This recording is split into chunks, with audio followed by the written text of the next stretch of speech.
C'est un Didier Reynders très détendu et même ironique qui répond à la commission Cassaguet cet après-midi. Il y avait 7 formations politiques qui se voyaient matin, midi et soir, si je me souviens bien à l'époque pour manger des gaufres notamment. À l'époque, Didier Reynders est ministre des Affaires étrangères. Les commissaires veulent savoir si sa rencontre avec l'avocate française de Patok Chodiev et Armand de Decker dans l'hémicycle du Sénat a pour but d'évoquer l'affaire de l'ex-président congolais ou déjà celle du Cassaguet.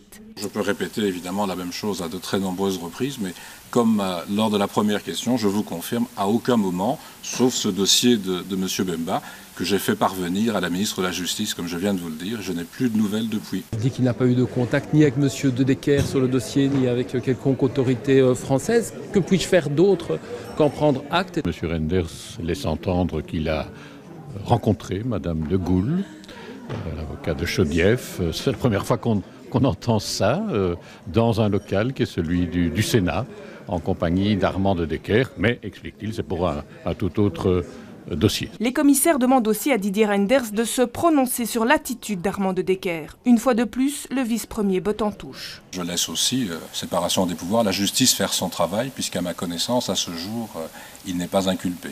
À l'issue d'une heure 30 de questions nourries, certains s'interrogent encore sur le choix de l'Élysée pour défendre les intérêts de Patok Chodiev en Belgique. Personne ne peut penser un seul instant que l'Élysée connaissait personnellement, enfin les dirigeants à l'Élysée, M. Guéant et d'autres, connaissaient à ce point personnellement M. de Decker qu'ils se sont dit « Ah, à coup sûr, c'est l'homme de la situation ».